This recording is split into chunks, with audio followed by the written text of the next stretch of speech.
Paz y bendición. Paz y bendición. Tengamos buenos días, estimados hermanos presentes del Movimiento Ortodoxo Universal. Gracias por venir a este estudio, por venir a esta asamblea.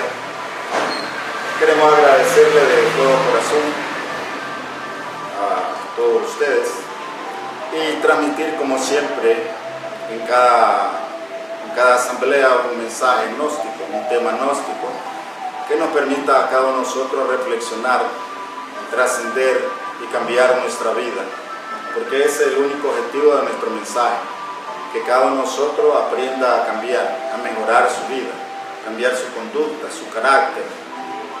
Con relación ahora, tenemos un tema que se llama la filosofía de lo opuesto, que es un tema que nos invita a nosotros a reflexionar y que queremos comentar, queremos compartir con cada uno de ustedes. Así que agradecer de todo corazón, ¿verdad?, este aspecto importante de este tema.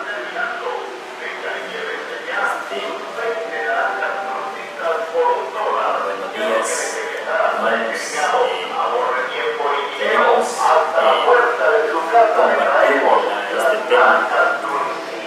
vamos a hacer un diálogo para que todos tengamos una mayor comprensión. Uno podría decir que es la filosofía de lo opuesto.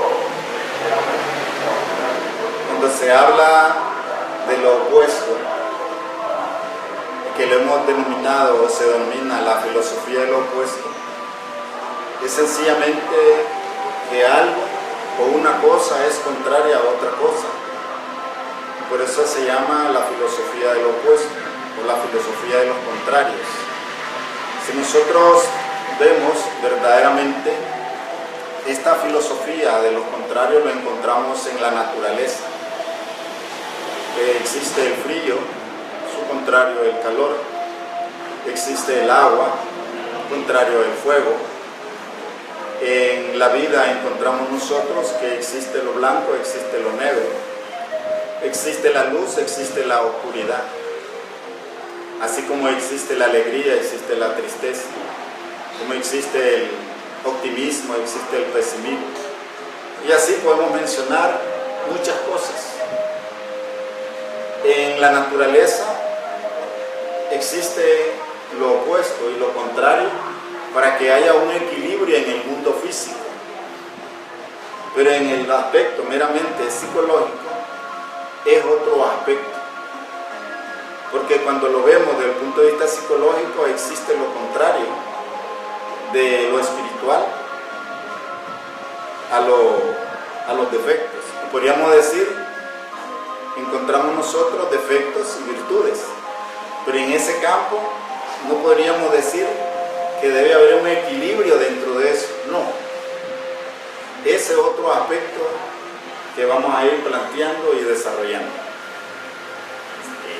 También nos llama la atención la doctrina de nuestro Señor Jesucristo menciona una parte donde dice que saca de María Magdalena 7 defectos. ¿Qué nos puede decir usted de ese versículo o de esa frase que dice nuestro Señor Jesucristo? Sí, en el libro sagrado llamado la Biblia, por excelencia, se dice que nuestro Señor Jesucristo sacó 7 pecados o 7 defectos a María Magdalena, y que verdaderamente es un aspecto psicológico, interior, que habita en el ser humano, y que esos 7 pecados, y que la gnosis llama 7 defectos, le llama 7 egos capitales, y que están en nuestro interior. Entonces vemos nosotros que el Cristo tiene la potestad de sacar de nuestro interior esos 7 pecados capitales, esos egos capitales dentro de nosotros, y que en la doctrina de la Gnosis el venerable maestro Samael Aun Weor nos dice que ese trabajo de desintegrar nuestros defectos lo hace la Madre Divina, que es un rayo que brota o que emana del Cristo. Interesante, verdaderamente la Gnosis habla de esos 7 defectos. Ahora me gustaría que nos dijera, estamos hablando de los opuestos, nos dijera específicamente qué es lo contrario de la ira. Sí, por ejemplo, en este caso o en este campo encontramos nosotros lo opuesto desde el punto de vista de defectos y desde el punto de vista de virtudes. La ira es un defecto que existe en el interior de uno, y que lo contrario a la ira es el amor. Entonces vemos nosotros que como decíamos al comienzo, los defectos en uno no podrían equilibrarse o compaginarse o mezclarse con las virtudes. No puede haber un equilibrio como sucede en los fenómenos de la naturaleza para que haya vida. En este aspecto es todo lo contrario. Podríamos decir, la ira produce desórdenes, produce violencia. La ira destruye. Por lo contrario, el amor dignifica, el amor construye, el amor edifica. Entonces vemos nosotros que si en nuestra naturaleza interior existe la ira, es lógico, no estamos destruyendo. Entonces, si acabamos con la ira o sacamos la ira de nuestro interior y aparece el amor, que es la gran virtud, que es la fuerza mayor del Cristo o el Cristo mismo, del universo mismo, entonces vemos que el amor crea, el amor dignifica, el amor edifica, el amor dignifica. Entonces, en estos opuestos encontramos nosotros que la ira destruye, la ira produce desórdenes, violencia, y el amor produce orden, produce bienestar. Entonces, dentro de uno no puede existir una cosa y otra y decir que se puedan mezclar. No, porque no son compatibles. En el ser humano, desde el punto de vista psicológico, la ira es algo negativo dentro de uno y produce mucho daño hacia los demás, mientras que el amor sana, el amor cura, mientras que el amor produce todo bienestar. Entonces aquí todo lo contrario, y que no puede mezclarse una cosa con otra. Bien sabemos que existe cantidad de defectos, y uno de ellos que menciona la doctrina del venerable maestro Samael Aun Weor también es el orgullo. ¿Qué nos puede decir de ese defecto? Sabemos nosotros que el orgullo es algo que hace que las personas se sientan superiores a los demás. El orgullo hace que las personas se sientan más que los demás. Y eso, con relación a lo que es el orgullo, la soberbia, la arrogancia, hacen que las personas se crean ser mejores o superiores a los demás. Entonces vemos nosotros que un opuesto, o lo contrario al orgullo, es la humildad. Si por ende el orgullo hace que las personas se crean superiores, ya sea por dinero, ya sea por raza, por casta, ya sea por cualquier posición privilegiada, y que miren de menos a los demás, entonces vemos nosotros que en el orgullo existe un complejo de superioridad con un complejo de inferioridad, que alguien mire a los demás de menos y él sintiéndose superior o más o mejor. Por ende encontramos nosotros la humildad. Y nos dice esta enseñanza de la gnosis que la humildad es una de las grandes virtudes que uno debe desarrollar, en el cual una persona humilde no se siente más o superior a los demás, ni se siente menos a los demás. Entonces aparece la virtud dentro de él, eso que se llama la igualdad, ser igual. Entonces cuando uno llega a la humildad, practica la igualdad, no es más que los demás, ni se siente superior a los demás, ni se siente menos que los demás. Entonces vemos nosotros la importancia que hay dentro de estos valores, unos valores negativos y otros positivos, unos valores, podríamos decir, valores espirituales y otros valores que no son espirituales, son negativos totalmente. También podemos nosotros ver de que existe un defecto bastante grande en la humanidad, y ese el venerable maestro Samuel Rombauer lo menciona como codicia. Lo contrario a la codicia, ¿qué sería? Sí, como vemos nosotros, la codicia es otro ego, otro defecto, otro yo dentro del ser humano. Cuando la codicia está demasiado desarrollada en el individuo, en la persona, se ve como una expresión exorbitante y exagerada por acumulación de dinero, de bienes materiales, en el cual el maestro Samael Aun Weor nos dice que cuando alguien se siente vacío por dentro, busca cómo llenar ese vacío con cosas materiales, busca cómo llenarlo con dinero, con bienes materiales para sentirse satisfecho. Pero el problema de la codicia es que la codicia, para conseguir lo que ella quiere, no le importa pasar sobre los demás, no le importa tamaño, color, medida, etc. No le importa. No importa conseguir lo que él quiere a costa de los demás. No importa pasar por encima de los demás. No le importa hacer daño. Lo importante es la consecución de lo que él quiere. Entonces aquí la importancia que tiene la codicia. ¿Cuál es la importancia?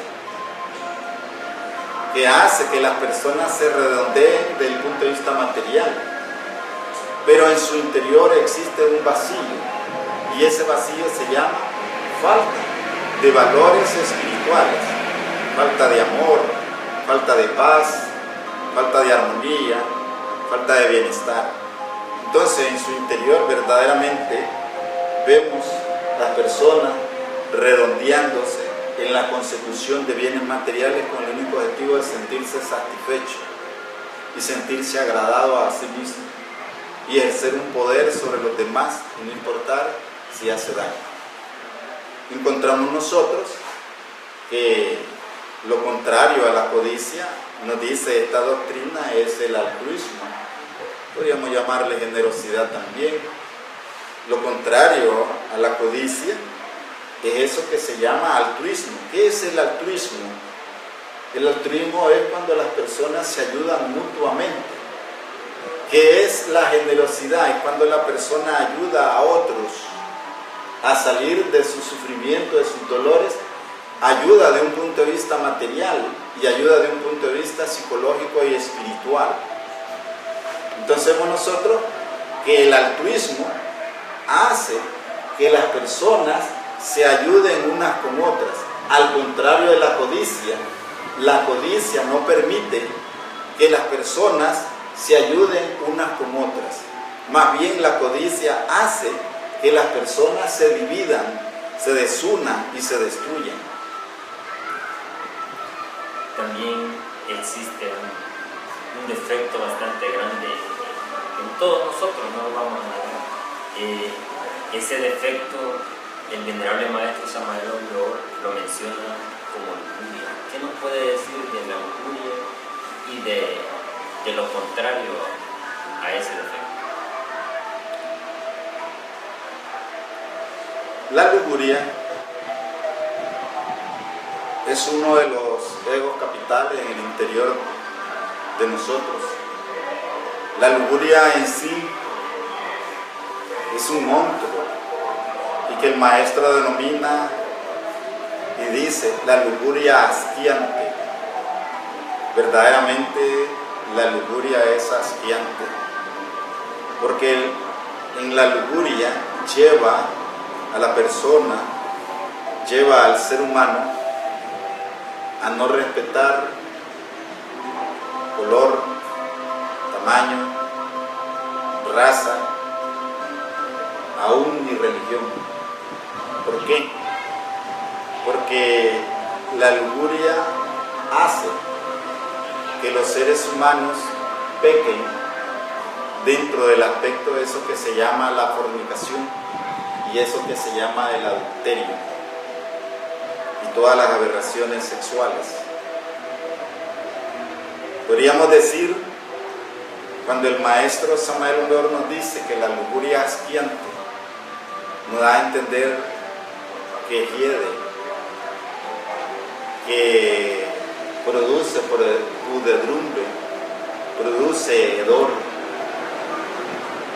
y que cuando los seres humanos se tiran a esas cuestiones de la fornicación y el adulterio sin medida y en gran exceso, vemos en sí las consecuencias, porque es un monstruo que ha atrapado a la humanidad, y nosotros vemos que la humanidad actual ha caído en eso que se llama la fornicación y el adulterio.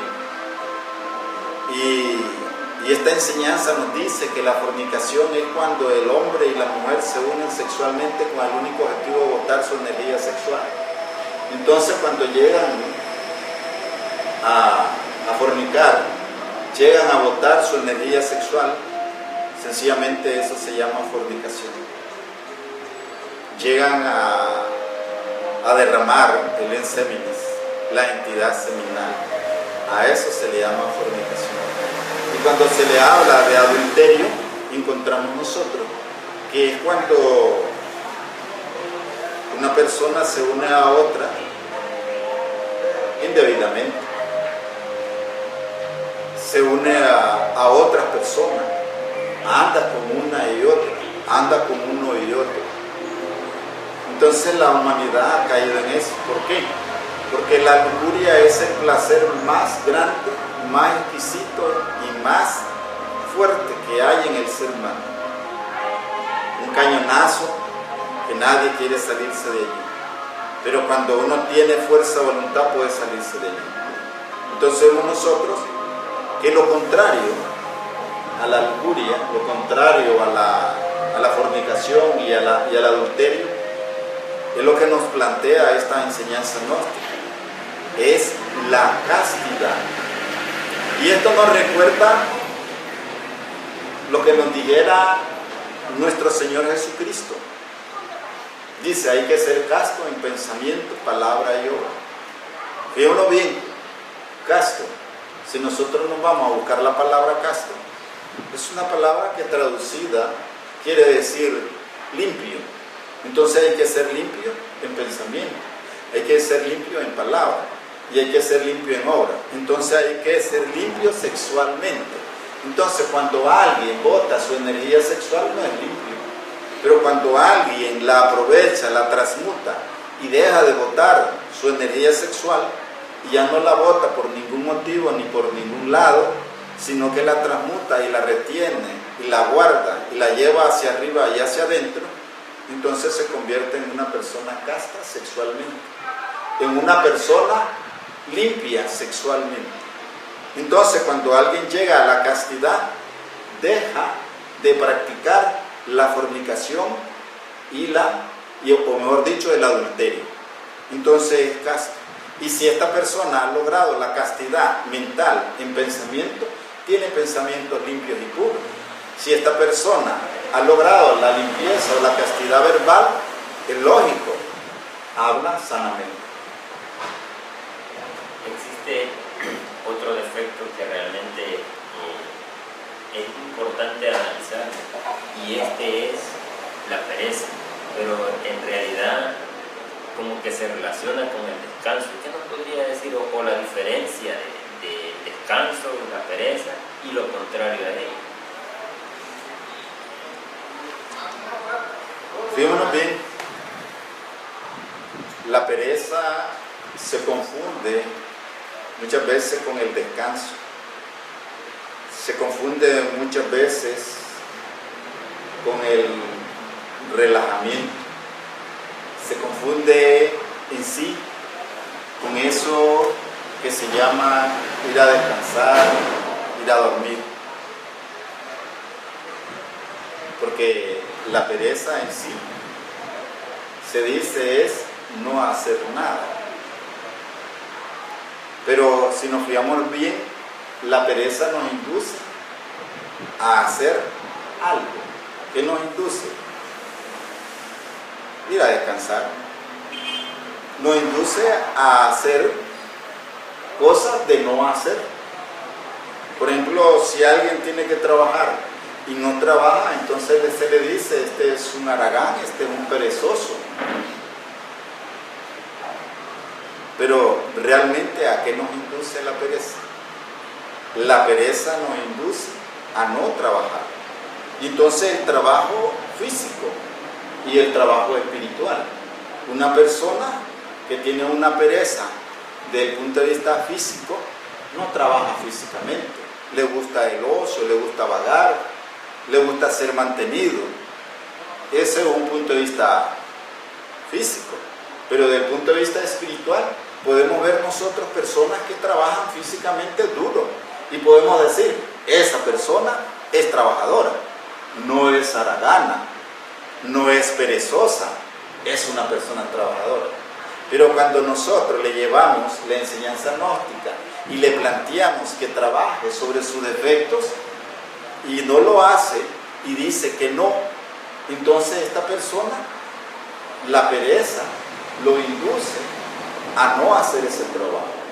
Entonces hay una pereza psicológica, hay una pereza que no le permite cambiar su vida, no le permite transformar su vida.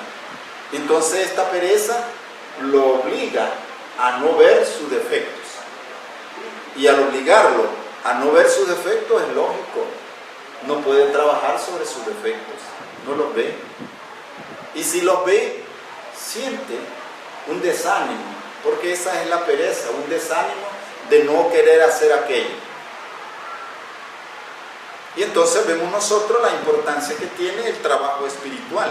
Cuando uno se dedica a un trabajo espiritual, tiene que acabar con su propia pereza física, psicológica, para dedicarse al trabajo espiritual. Y en este caso, ir desintegrando su defecto.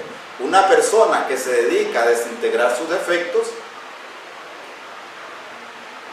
ha vencido la pereza, o la vence a diario y a cada momento.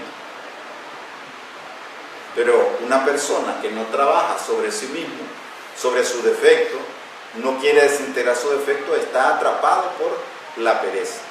Un ejemplo sencillo, fíjense bien, un ejemplo sencillo como cuando uno se levanta en la madrugada a las 4 de la mañana o a las 5 de la mañana y ve que todavía son las 4, son las 5 y dice, no, hombre, si tengo tiempo todavía, y se echa la cobija o se arrulla o se enrolla y sigue durmiendo.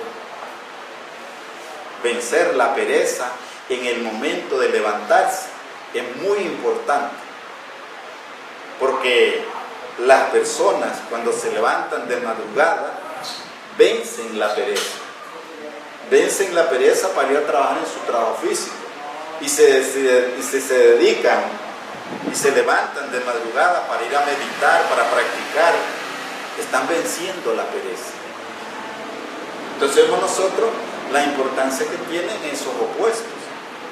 La pereza nos induce a la miseria y por eso es el gran dicho, ¿cómo es que dice el dicho? La pereza es la madre de la pobreza. Donde nosotros vemos pobreza, tanto del punto de vista físico como psicológico o espiritual, pobrezas espirituales, es sencillamente porque ahí está la pereza. También existe otro defecto y muy interesante aclararlo, la diferencia. Eso que el venerable maestro Samael Aun Weor llama como el defecto de la gula, pero todos los días comemos hasta 3 veces. Entonces la diferencia de lo que es la gula y lo que es el hambre, ¿verdad? Y lo contrario a la gula, no podría decir algo. Sí, fíjense bien que la pregunta de aquí de nuestro hermano Lorenzo Alfaro, ¿verdad? Verdaderamente es muy interesante darnos cuenta qué es la gula y qué es el hambre. Nos dice esta doctrina y nos dice el venerable maestro Samael Aun Weor que una cosa es el hambre y otra cosa es la gula. El hambre es producido por un instinto que el cuerpo o la mente en nuestro interior se da para nutrir nuestro cuerpo. Y por lo contrario dice, la gula es algo que realmente, que cuando una persona ya comió y sigue comiendo, entonces demuestra que hay gula. Cuando una persona llena su estómago y lo repleta, y lo deja lleno, o lo deja repleto, demuestra gula. Hay gulas de alimentarse con comidas chatarra, con comida basura. El que come comida basura, comida chatarra, esa es gula. Pero el que se alimenta sanamente y no repleta o no llena al tope su estómago, entonces tiene eso que se llama todo lo contrario a la gula, que es la templanza, ser parco al comer. El hambre verdaderamente hace que la persona o nosotros comamos, pero la gula se mete dentro de ese fenómeno del hambre para también ella comer. Existe otro defecto y que, dijera yo, hace mucho daño a la humanidad, y este es la envidia. Realmente ese defecto, ¿será que nos tiene atrapados? ¿O son algunas personas que lo tienen? ¿Qué nos puede decir? Y de lo contrario a ese defecto. Fíjese que la envidia, nos dice el venerable maestro Samael Aun Weor, que la envidia es el resorte secreto de todas las maldades en la sociedad. Donde hay envidia, hay mucho dolor, hay mucho sufrimiento. Donde hay envidia, como es el resorte secreto, como quien dice, ella empuja a los otros yoes, ella empuja a otras personas que hagan por ella lo que los otros quieren. O sea que, en otras palabras, una persona envidiosa empuja a otras que hagan por ella lo que ella quiere que hagan los demás. Entonces vemos nosotros en sí que no se ve a simple vista la envidia, y las otras personas hacen lo que esa persona envidiosa quiere que hagan. La envidia tiene la capacidad de hacer que otras personas hagan lo que ellas quieren. Si ella quiere que a alguien le hagan algo, mueve a otras personas y esas personas le hacen daño. Y esas personas envidiosas se quedan riendo y se ríen y hasta consuelan al que le hacen daño. Y le hacen creer que son sus amigos, le hacen creer que son sus amigas. Entonces el maestro Samael Aun Weor no se equivoca. Una gran y terrible verdad cuando uno lo ve en los hechos, en personas envidiosas empujando a otras a hacer daño a otras personas. Cuando uno descubre eso, bueno, en el caso personal mío, yo me aparto, trabajo en mi interior para no caer en esas situaciones. Es doloroso. El mundo en sí está repleto de gente llena de envidia, gente envidiosas, y hacen daño a otras personas, y esas personas no se dan cuenta cómo es que le hacen daño, solo ven que ese es el que hace daño, esa persona le está haciendo daño, y no sabe que detrás de ese que le está haciendo daño está la envidia, está el envidioso o la envidiosa. Por lo contrario encontramos nosotros, lo contrario a la envidia, podemos denominarle lo que dice el venerable maestro Samuel Weor, la alegría por el bien ajeno. El envidioso no quiere que los demás progresen, y el envidioso, cuando ve que otros están progresando, busca cómo meterle zancadilla, hacerle trampa para que se caiga y fracase. Pero lo contrario a la envidia es la alegría por el bien ajeno. Lo contrario, podríamos decir, a la envidia es la caridad. Hacer siempre el bien a los demás. Ese bien desde el punto de vista material, desde el punto de vista psicológico, desde el punto de vista espiritual. Muchísimas gracias por esa respuesta tan maravillosa. Eso quiere decir de que todos nosotros tenemos esos defectos y en un momento dado pueden brotar de nosotros. Pero en este país vemos un fenómeno bastante grande. A mí me gustaría que nos hablara de algo que está sucediendo en este país. Y ese defecto ha crecido demasiado en este país y se llama el odio. ¿Qué nos puede decir de ese defecto? Fíjense que años atrás había una moral que detenía todos estos defectos, a todas estas malas costumbres, pero se acabó esa moral, la buena moral que se llamaba, se acabó. Poco a poco, así como nos pregunta nuestro hermano Lorenzo, poco a poco el odio fue ganando terreno en el corazón, en el interior, en la mente de las personas, por diversas situaciones. ¿Cómo surge el odio? El odio no surge de un solo, si nos permiten explicarle un poco. El odio empieza con un disgusto. Donde hay disgustos, va creciendo.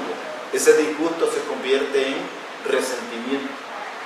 Ese resentimiento empieza a rechazar a las personas, por eso se llama resentimiento, un sentimiento engrandecido de disgusto en contra de los demás.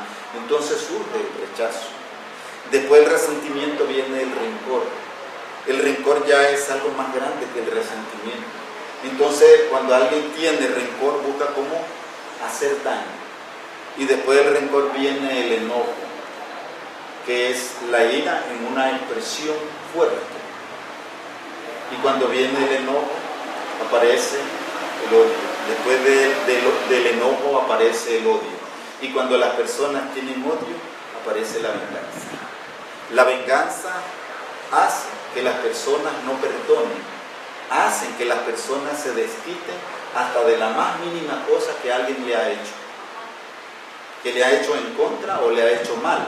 Entonces, cuando están llenas de disgustos, resentimientos, rencores, enojos, odio, aparece en todo su esplendor, pero fatal, un esplendor fatal, la venganza. Entonces las personas así han venido cayendo poco a poco en eso que se llama el odio. Y este país verdaderamente no es una excepción. Este pueblo del Salvador no es una excepción. Y queremos darle un mensaje a nuestro amado pueblo del Salvador, que dejemos el odio, las venganzas, los rencores, resentimientos, enojos, iras, que dejemos todo eso, que desintegremos eso y que comencemos a perdonarnos y vernos como hermanos. Y lo contrario, podríamos decir, al odio, es la fuerza maravillosa que hace que la creación exista y viva. Esa fuerza maravillosa es el amor. El amor da vida, el amor es la vida, el amor es el Cristo, el amor es el bienestar de todas las cosas. Entonces, quien esté con los defectos, quien esté en odio, quien esté con todos esos pecados capitales, con todos esos dos capitales, va hacia una destrucción, hacia una miseria, hacia una pobreza constante. Y quien se cruce en hechos hacia los valores espirituales que hemos estado mencionando, y quien verdaderamente llega a desarrollar y amar, estará protegido por el Cristo mismo, que es el amor.